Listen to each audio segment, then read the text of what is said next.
I mean, I'd rather live with Mom than with you. It was a quiet Friday night, just as the clock struck midnight.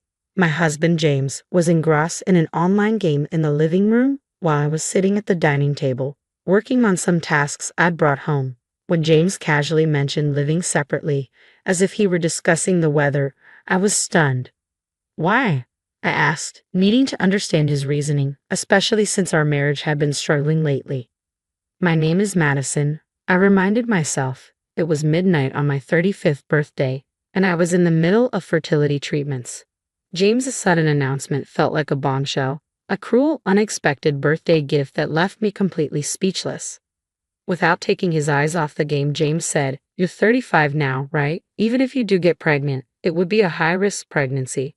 I've given up on having kids with you. That's why I'm moving in with my mom." What?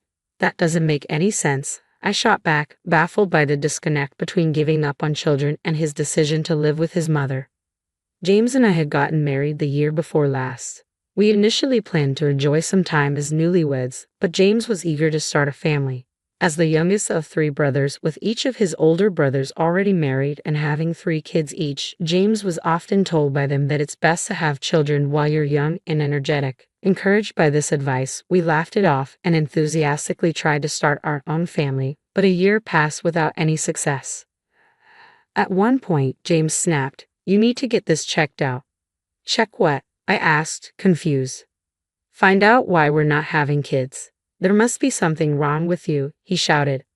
I was infuriated by his assumption, but I still went to see a gynecologist, just to be sure. To my dismay, the test revealed that I indeed had issues making conception difficult. The diagnosis was a shock. I had no symptoms and it was completely unexpected. Dr. Thompson explained, "It's challenging, but not impossible for you to conceive naturally." However, sharing this news with James felt overwhelming. That evening, I tried to explain the situation calmly over dinner. James's reaction was triumphant, as if he had been proven right. "I knew it was you," he said with a smug tone. "But I can still get pregnant," I stammered, trying to defend myself. James glared at me with a cold expression. "No, it hasn't happened yet, so it's not going to," he declared, jumping to conclusions. I felt my anger rise. "For all we know, you could be the one with the problem," I retorted, raising my voice. James shouted back, "Madison, the results are clear, yet you still try to blame me. Unbelievable." In a fit of rage, he slammed his hands on the table, causing me to flinch.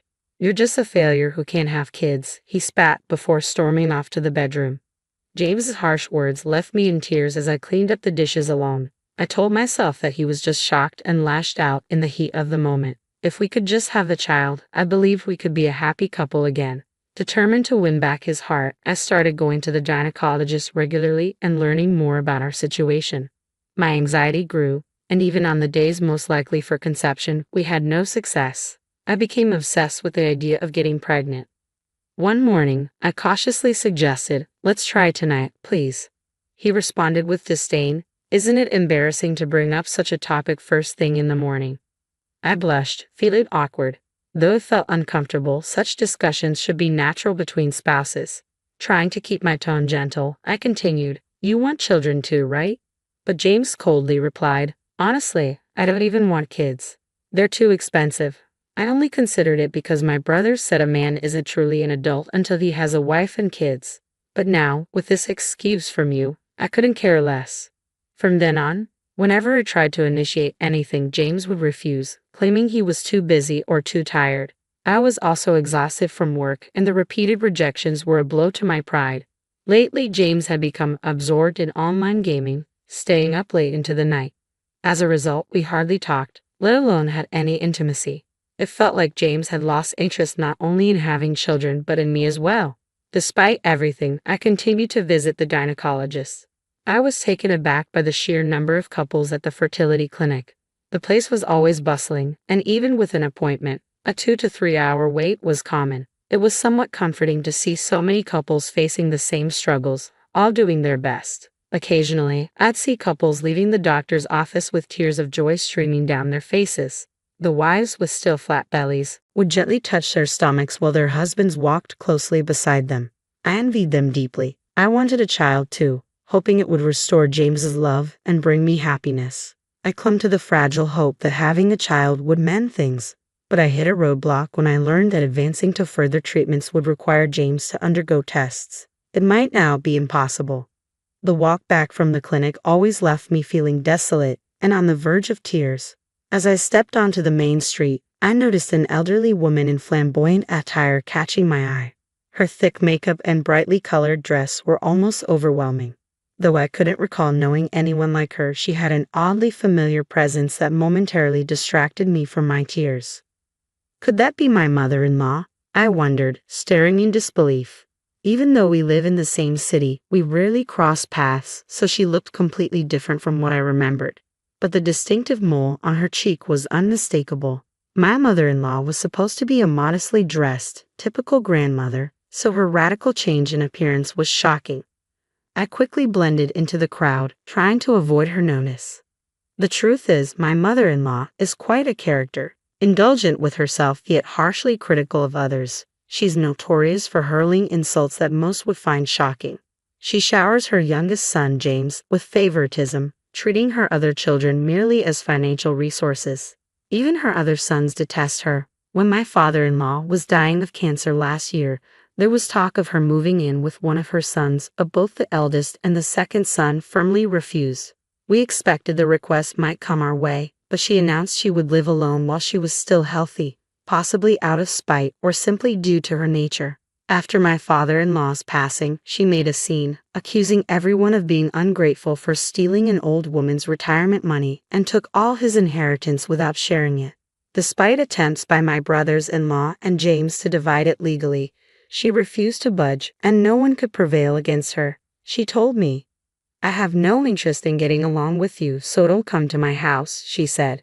Despite her usual clashes with my sisters-in-law, this interaction was relatively peaceful. She didn't notice me that day and soon disappeared into a store. Her presence in that shop was so unlike the mother-in-law, I knew that I found myself staring at the store's sign in disbelief.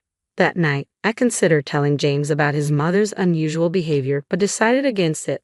She was an adult, and with my father-in-law gone, she was on her own. It wasn't my place to comment on her personal choices. After that, I saw her a few more times but chose to ignore it.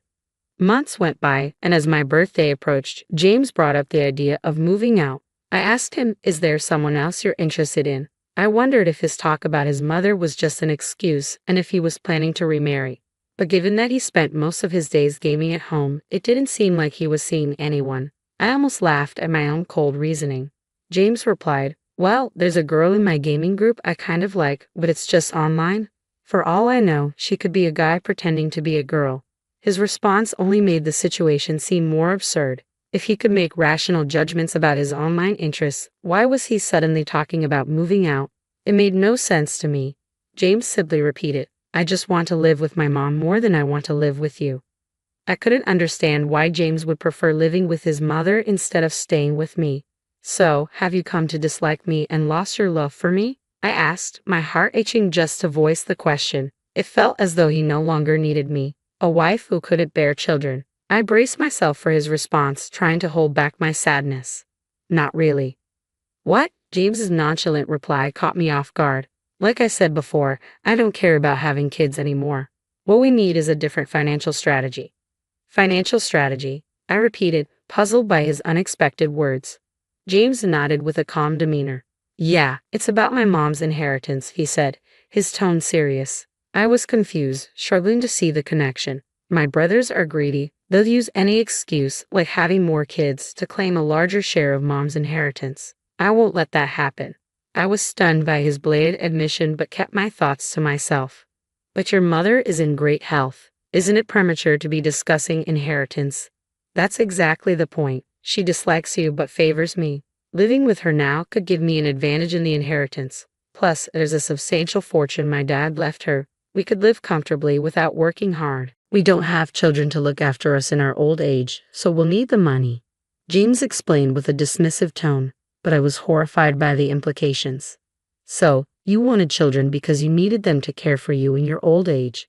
And now that's not an option. You're aiming for a bigger share of your mother's inheritance." I hoped my assumption was wrong as I sought confirmation from James, but his response confirmed my worst fears. "Exactly. Children are supposed to look after their parents.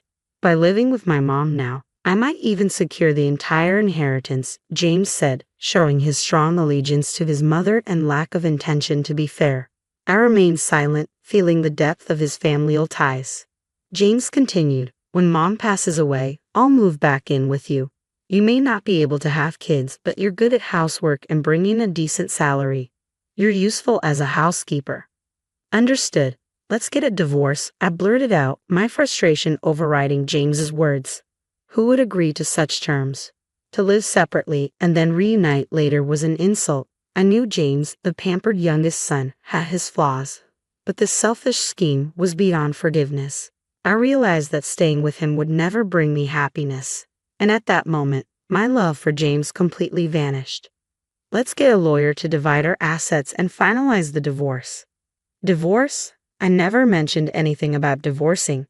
Just living separately is fine. Hiring a lawyer seems excessive, James said, suddenly flustered but seeming to reconsider. No, you'll be better off as a single man too. I won't be satisfied unless everything is divided fairly and legally. Plus, having a third party involved will prevent any lingering issues, right? James smirked. Maybe you're right. If I get a large portion of mom's inheritance, I'll be set for the future and can remarry. Just don't regret this. Don't count your chickens before they hatch. Make sure you have no regrets, I replied. The next day, I contacted a lawyer recommended by a divorced friend and arranged a consultation. I also informed the landlord that only James would be moving out and organized a moving company. While making these arrangements, I overheard James on the phone with his mother saying, I want to live with you and take care of you. I was astonished that he had proposed moving out before even discussing it with her. According to James, his mother was excited about the arrangement and had a few requests. As a result, the divorce preparations proceeded surprisingly smoothly. Originally, the assets were to be split evenly, but my skilled lawyer negotiated a better deal for me, securing 70% of the assets, including compensation. Given James's selfish reasons for a divorce, I decided not to hold back and claimed what I was entitled to. 3 days after our divorce was finalized, James returned to his family home. I was relaxing in my apartment when my phone rang. It was James and his voice was frantic. Help me please, let's get married again.